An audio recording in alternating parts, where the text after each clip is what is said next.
जय हिंद दोस्तों, स्वागत है आपका बुक्स एजुकेशन के यूट्यूब प्लेटफॉर्म पर। घटना चक्र की इस बुक से दोस्तों अभी तक हम लोगों ने यहाँ पर देखिए भारत का भूगोल 2 पार्ट कर लिया है। ठीक है, लगभग 150 क्वेश्चन। आज की क्लास में भी दोस्तों हम 150 क्वेश्चन करेंगे।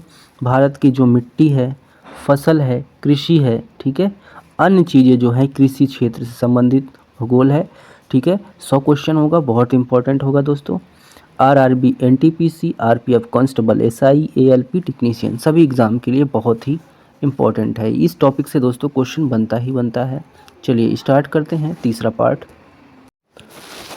चलिए दोस्तों, पेज नंबर 259 तक कंप्लीट हो चुका है 2 पार्ट। आज हम तीसरा पार्ट करेंगे। देखिए चैप्टर का नाम है भूमि सुधार, मिट्टियाँ और कृषि। चलिए यहीं से शुरू करते हैं क्लास। क्वेश्चन नंबर 1 है, बागवानी रिपोर्ट 2015 के अनुसार पूर्ण उत्पादन मूल्य के मामले में भारत में कौन सा राज्य आम का सबसे बड़ा उत्पादक है? Option A, B, C, D. बताइए। इसका सही जवाब सी होगा, उत्तर प्रदेश। देखिए दोस्तों, पूरे भारत की बात किया जाए तो उत्तर प्रदेश में लगभग 23% आम का उत्पादन होता है, जो भारत में अग्रणी राज्य है। सेकंड क्वेश्चन आ जाइए। निम्नलिखित में से किस प्रकार का वृक्षारोपण रेगिस्तान में मिट्टी के कटाव को रोकने में मदद करता है? ऑप्शन सी होगा शेल्टर बेल्ट। शेल्टर बेल्ट मिट्टी के कटाव को रोकता है। तीसरा प्रश्न है, पुरानी जलोढ़ मिट्टी को किस नाम से जाना जाता है? ऑप्शन बी होगा बांगर। देखिए, बांगर नाम से जाना जाता है। इनकी स्थिति बाढ़ की पहुंच से परे है, कुछ ऊंचाई पर होती है। इन मिट्टियों का रंग पीला, ठीक है, रक्त भाग होता है। चौथा प्रश्न है, भारत के निम्नलिखित राज्यों को 2019 में उनके गन्ना उत्पादन के अनुसार घटते क्रम में व्यवस्थित करें। देखिए, उत्तर प्रदेश, उसके बाद है महाराष्ट्र, फिर कर्नाटक। डी ऑप्शन करेक्ट होगा। पांचवा प्रश्न है, निम्नलिखित में से किस प्रकार की मिट्टी में कैल्शियम कार्बोनेट, मैग्नीशियम, पोटास और चूना जैसे मृदा पोषक तत्व प्रचुर मात्रा में पाए जाते हैं? ऑप्शन बी होगा काली मिट्टी। किस प्रकार की मिट्टी में कपास का उत्पादन सबसे अच्छा होता है? काली मिट्टी में। ठीक है, काली मिट्टी में कपास सबसे अच्छा उत्पादन होता है। क्वेश्चन 7वां है, डैश मिट्टी को रेगुर मिट्टी भी कहा जाता है? ऑप्शन बी होगा काली मिट्टी को रेगुर मिट्टी भी कहा जाता है। 8वां प्रश्न है, भारत में कपास की फसल मुख्य रूप से उगाई जाती है काली मिट्टी में? C option. राष्ट्रीय बागवानी बोर्ड की रिपोर्ट बागवानी सांख्यिकी एक नज़र 2015 शीर्षक के अनुसार भारत में सेब का सबसे बड़ा उत्पादन बताना है कहाँ होता है? जम्मू कश्मीर में होता है। डी ऑप्शन सही होगा। भारत में गन्ने का सर्वाधिक उत्पादक राज्य? बी हो जाएगा उत्तर प्रदेश। चलिए अगला क्वेश्चन देखते हैं, वन लाइनर स्किप करते हैं दोस्तों। यहाँ से आ जाइए। भारत के कितने प्रतिशत लोग कृषि पर आश्रित हैं? ऑप्शन सी होगा 65%। भारत में किस खाद्य फसल का उत्पादन सबसे अधिक होता है? ऑप्शन बी होगा चावल। झूम, झूम क्या है? झूम दोस्तों कृषि का एक तरीका है। ठीक है, चावल उत्पादन की दृष्टि में भारत का विश्व में कौन सा स्थान है? ऑप्शन बी होगा द्वितीय।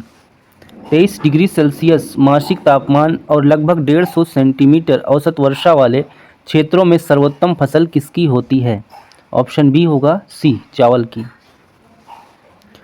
निम्नलिखित में से बेमेल फसल की पहचान कीजिए। बेमेल फसल है धान। देखिए, धान की फसल रागी, ज्वार, बाजरा से अलग है। धान की नर्सरी तैयार कर रोपाई की जाती है, बाकी फसलें बीज से सीधा तैयार हो जाती हैं। बीज से उत्पन्न किए गए पौधों को पुनः रोपकर निम्नलिखित में से किसकी खेती होती है? ऑप्शन बी होगा धान की। 9वां है, निम्नलिखित में से भारत के चावल के कटोरे के रूप में विख्यात क्षेत्र का नाम बताइए? कृष्णा गोदावरी डेल्टा क्षेत्र। भूमि सुधार का उद्देश्य निम्नलिखित प्राप्त करना है। सभी हो जाएगा। देखिए, उत्पादन में वृद्धि, ग्रामीण लोगों की क्रय शक्ति में वृद्धि, आर्थिक समृद्धि के साथ वितरणात्मक न्याय सुनिश्चित करना। सभी हो जाएगा, डी ऑप्शन। कृषि की पैदावार तथा कुटीर उद्योगों में बाधा पड़ती है निम्नलिखित के द्वारा? देखिए, बी ऑप्शन, निरक्षरता और अधिक जनसंख्या के द्वारा। हरित क्रांति की सफलता से संबंध वैज्ञानिक बताना है, कौन है? देखिए नॉर्मन बोरलॉग। निम्नलिखित में से किस फसल पर हरित क्रांति का सीमित प्रभाव हुआ? ऑप्शन ए होगा दाल पर। ऑपरेशन फ्लड संबंधित है, किससे संबंधित है? सी देखिए दूध उत्पादन से। किस फसल के लिए पानी की अधिकता आवश्यक है लेकिन जमाव नहीं? ऑप्शन सी होगा चाय। अगला क्वेश्चन है, निम्नलिखित राज्य समूहों में से कौन सा समूह सबसे बड़ा चाय उत्पादक है? देखिए पश्चिम बंगाल, आसाम, कर्नाटक। डी ऑप्शन सही है। मोनोकल्चर एक विशिष्ट लक्षण है व्यापारिक अनाज की कृषि। 18 है, निम्नलिखित में से कौन सी खरीफ फसल है? बी सी दोनों हो जाएगा, ठीक है। बी तिल हो जाएगा, सी मक्का हो जाएगा। 19 है, निम्नलिखित में से भारत में खरीफ फसल की तरह उगाई जाने वाली फसल कौन है? ऑप्शन सी होगा मूंग। सरसों की मिश्रित खेती किसके साथ होती है? देखिए बी और डी, चना और गेहूं के साथ, ठीक है, दोनों हो सकता है। अगला क्वेश्चन है, निम्नलिखित में से कौन सी एक खरीफ फसल नहीं है? चना नहीं है, बाकी ए बी डी सब खरीफ फसल हो जाएगा। 22 है, निम्न में से कौन रबी फसल नहीं है? तो ज्वार है, ठीक है, ज्वार रबी फसल नहीं है। खरीफ की फसल कौन सी नहीं है? डी ऑप्शन होगा सरसों, सरसों रबी फसल है। भारत में गन्ने की खेती एक उदाहरण है रोपण कृषि का। गन्ने का अधिकतम उत्पादन करने वाला प्रदेश है उत्तर प्रदेश। भारत में ईख कितने माह में परिपक्व होता है? तो 12 माह में। अगला क्वेश्चन आ जाइए दोस्तों, निम्नलिखित में से कौन सा पौधा तना छिद्रक कीट से खराब रूप में प्रभावित होता है? ऑप्शन ए होगा गन्ना। रेशा फसलें निम्नलिखित में से कौन सी हैं? सी कपास, सन, जूट। 29 है, भारत में कपास का सबसे बड़ा उत्पादक राज्य है गुजरात। पंजाब की एक मुख्य नकदी फसल बताना है, क्या होगा? कपास। निम्नलिखित में से कौन सी फसल मृदा में जल लवणता सहनशील है? ऑप्शन ए हो जाएगा डेट पॉम यानी खजूर। अगला क्वेश्चन है, गुजरात के विषय में निम्न में से कौन सा कथन सही नहीं है?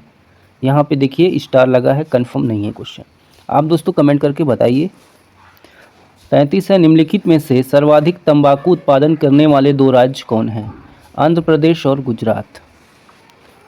उस तिलहन पौधे फसल का नाम बताइए जो भारत में बहुत बड़े पैमाने पर उगाई जाती है? तो हो जाएगा तुरिया। दालचीनी पेड़ के किस भाग से एकत्र की जाती है? ऑप्शन डी होगा छाल।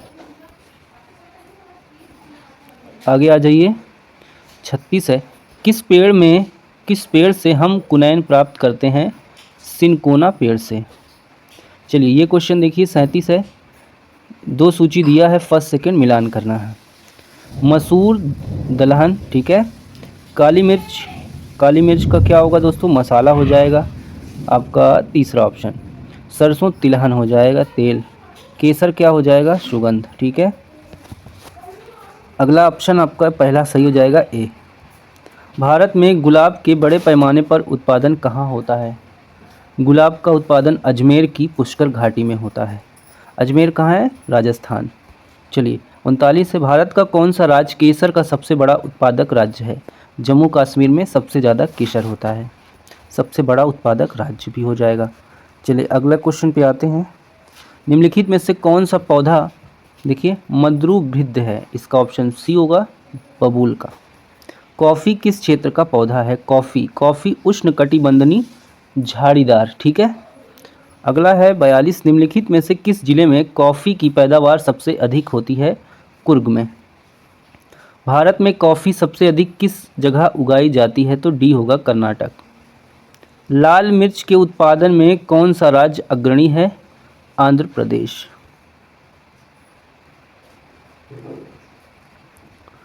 अदरक के उत्पादन में कौन सा राज्य अग्रणी है? डी ऑप्शन होगा मध्य प्रदेश। भारत में किस किस्म की कॉफ़ी का उत्पादन किया जाता है? ऑप्शन बी हो जाएगा अरेबिका। मध्य प्रदेश का सोयाबीन की खेती में प्रथम स्थान है क्योंकि काली मिट्टी वहाँ पर होती है। अगला है, भारत में प्राकृतिक रबड़ का सर्वाधिक उत्पादन कहाँ होता है? केरल में होता है। रबड़ की खेती के लिए आवश्यक तापमान क्या है? 25 डिग्री सेल्सियस। 50। निम्नलिखित में से किसे बागान फसल के तौर पर उगाया जाता है? डी होगा सभी, कॉफ़ी, चाय, रबड़ सभी को। मूंगा किस्म का रेशम इनमें से किस राज्य का मूल उत्पाद है? आसाम का। निम्न में से कौन सा राज्य गैर सहतूत नॉन मलबरी रेशम उत्पादित करता है? तो उड़ीसा। उद्यान कृषि के लिए उपयुक्त जलवायु क्या है? भूमध्य सागरीय। भारत में काजू उत्पादन में मुख्य राज्य कौन सा है? केरल। मसालों का बगीचा उपनाम से प्रसिद्ध राज्य है? केरल। मसालों का सर्वाधिक उत्पादन किस राज्य में होता है? आंध्र प्रदेश। निम्नलिखित में से किस वस्तु के निर्यात से भारत को सर्वाधिक विदेशी मुद्रा अर्जन होता है? डी हो जाएगा मसालों से।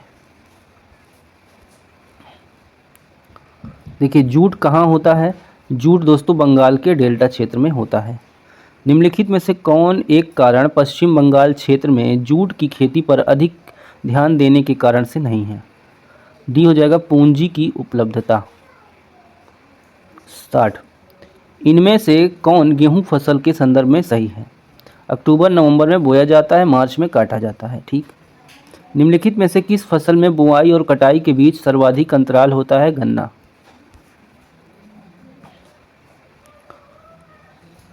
नीलगिरी पहाड़ी क्षेत्रों में किसकी खेती की जाती है?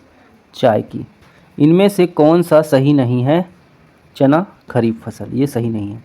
अगला देखिए निम्नलिखित में से कौन सी कृषि विधा इको फ्रेंडली है? देखिए ऑर्गेनिक फार्मिंग।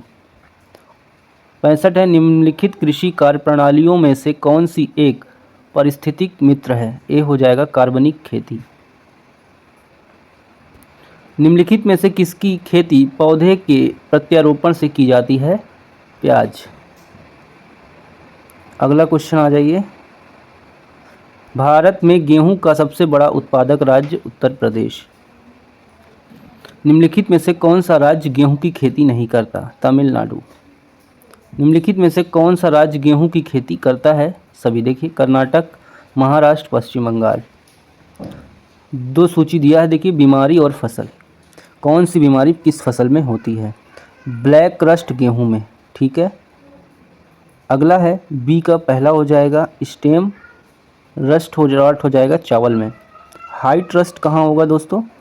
सरसों में। और अर्ली ब्राइट आलू में। आपका बी ऑप्शन यहाँ पे करेक्ट होगा।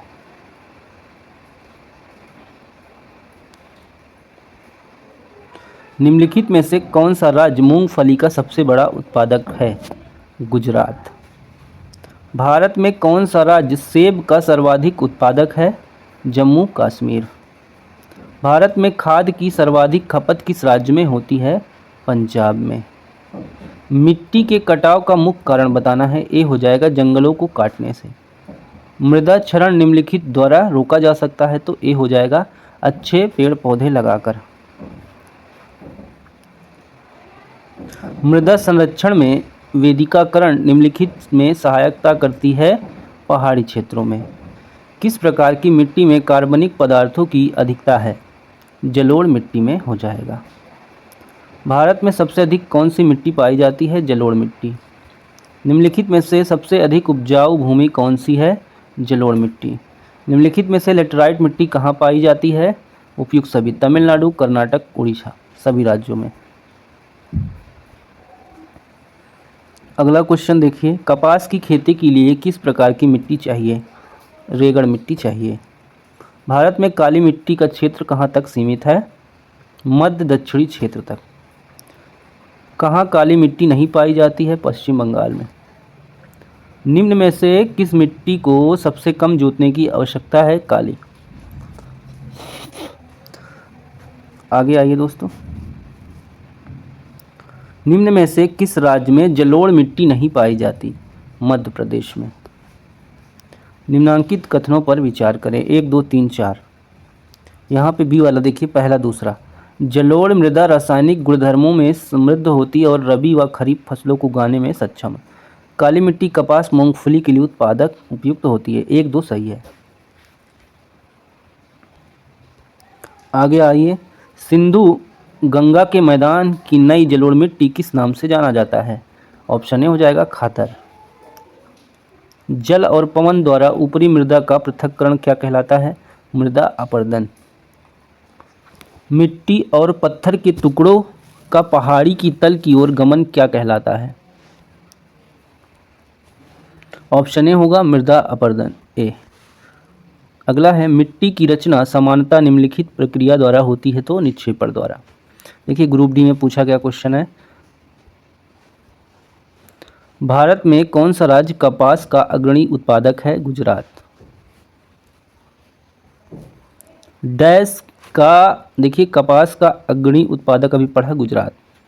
इनमें से कौन सा सेब की मात्रा विशेष रूप से हिमाचल प्रदेश, जम्मू कश्मीर राज्यों में उत्पादन में काफ़ी वृद्धि का उल्लेख करता है? तो देखिए यहाँ पे स्टार लगा है, कंफर्म नहीं है। ठीक है, चलिए अगला देखते हैं।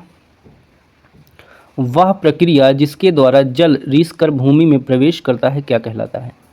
अंत्यास्यंदन कहलाता है। ग्रुप बी ऑफलाइन, देखिए यहाँ पे दिया गया है क्वेश्चन, वन लाइनर फॉर्म में दिया है दोस्तों। 100 के ऊपर क्वेश्चन हो गया है। ठीक है, वन लाइनर हम स्किप करते, बहुत इंपॉर्टेंट है दोस्तों। अगला टॉपिक अगली क्लास में करेंगे, चौथी क्लास में। देखिए नदियाँ, झीलें, प्रपात और परियोजनाएं, अगला चैप्टर हमारा यही होगा। ठीक है, जितने भी क्वेश्चन सभी टॉपिक से आए हैं दोस्तों, ये वाला चैप्टर बहुत इंपॉर्टेंट है, मिट्टी वाला। ठीक है, यहाँ से बहुत क्वेश्चन बनते हैं। अवनालिका भूक्षरण चंबल की घाटियों का निर्माण कारक है।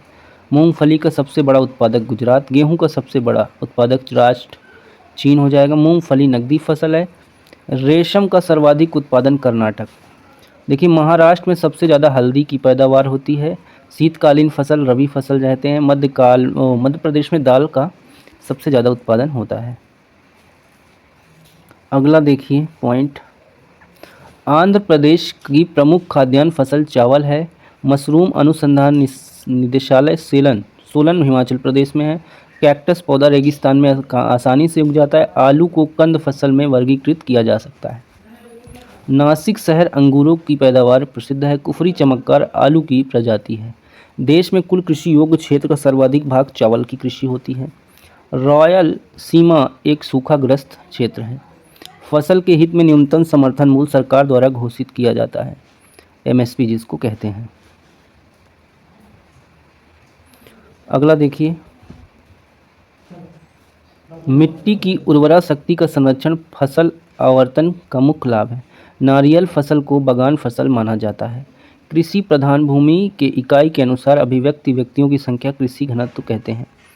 नदियों द्वारा लाई मिट्टी को कछारी मिट्टी के नाम से जाना जाता है। भारत में वन रोपण अपनाना और स्थानांतरित कृषि को कम करना मृदा संरक्षण का प्रभावकारी कदम है। गन्ना को प्रति हेक्टेयर अधिकतम जल की मात्रा की आवश्यकता होती है। वृक्षारोपण, टपकन, ड्रिप सिंचाई का प्रयोग, सर्वाधिक सार्वजनिक यातायात का प्रयोग प्राकृतिक संसाधन के संरक्षण के लिए उत्तम है। भारत का सबसे अधिक उपजाऊ क्षेत्र इंडो गंगेटिक क्षेत्र है। लाल मिट्टी में खेती करना कठिन है। हरित सोना चाय है। अगला पॉइंट देखिए, चाय की फसल के लिए आवश्यक वर्षा 200 सेमी से अधिक। तलछटी प्रकार की चट्टानों में जीवाश्मों और पादपों का अवशेष होता है। धारणी कृषि का मतलब भूमि का उपयोग करना जिससे उसकी गुणवत्ता बनी रहे। भूचट्टान आकृति, मौसम, वनस्पति, प्राणी समूह, सूक्ष्म जीव और समय मिट्टी के निर्माण में प्रभाव डालने वाले घटक हैं। उनकी बनावट के संदर्भ में अग्नेय किस्म के शैल सबसे प्राचीन है। महाराष्ट्र प्याज का सबसे बड़ा उत्पादक है। अवसादी शैल के बनने से पूर्व विद्यमान शैलों का अपक्षयण शामिल है। इसमें जीवाश्म होता है। ये विशेष रूप से परतों में बनती हैं। भारत में गन्ने का सबसे बड़ा उत्पादक उत्तर प्रदेश है। संजय गांधी जैविक उद्यान पटना में स्थित है। वन रोपण चोटियों की ढलानों पर मृदा अपरदन को रोकने में सहायक होता है। ठीक दोस्तों, अगला क्लास में हम अगला चैप्टर यहाँ से करेंगे। ठीक है, नदियाँ, झीलें, प्रपात और परियोजनाएं। चलिए क्लास का एंड करते हैं दोस्तों। तीसरी क्लास हमारी कंप्लीट होती है। बाय बाय, टेक केयर, धन्यवाद। टेलीग्राम ज्वाइन कर लीजिए दोस्तों, वहाँ पर आपको PDF मिल जाएगी।